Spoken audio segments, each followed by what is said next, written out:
Right, idol. Di ba? Tara mo dito. Check mo dito.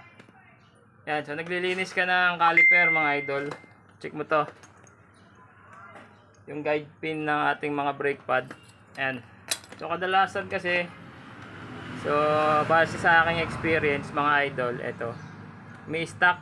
So anong nangyayari? Hindi na makalas. Kapag kinalas siya ng allen, so ginamitan ng allen na 5mm. Bumibilog na kasi stock up na to. Tingnan mo siya, oh.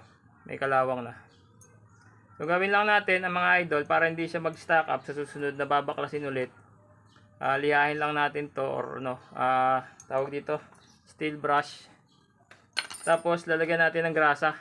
Ayan. Lalagyan natin ng grasa kasi dito yan nag-i-stock up mga idol yan, oh. Pag nag-umido na or nagsuka na siya kasi nababasa to.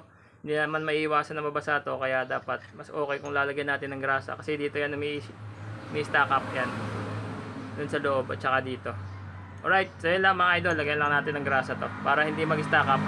Sa susunod na maglilinis tayo. Alright, peace out, God bless.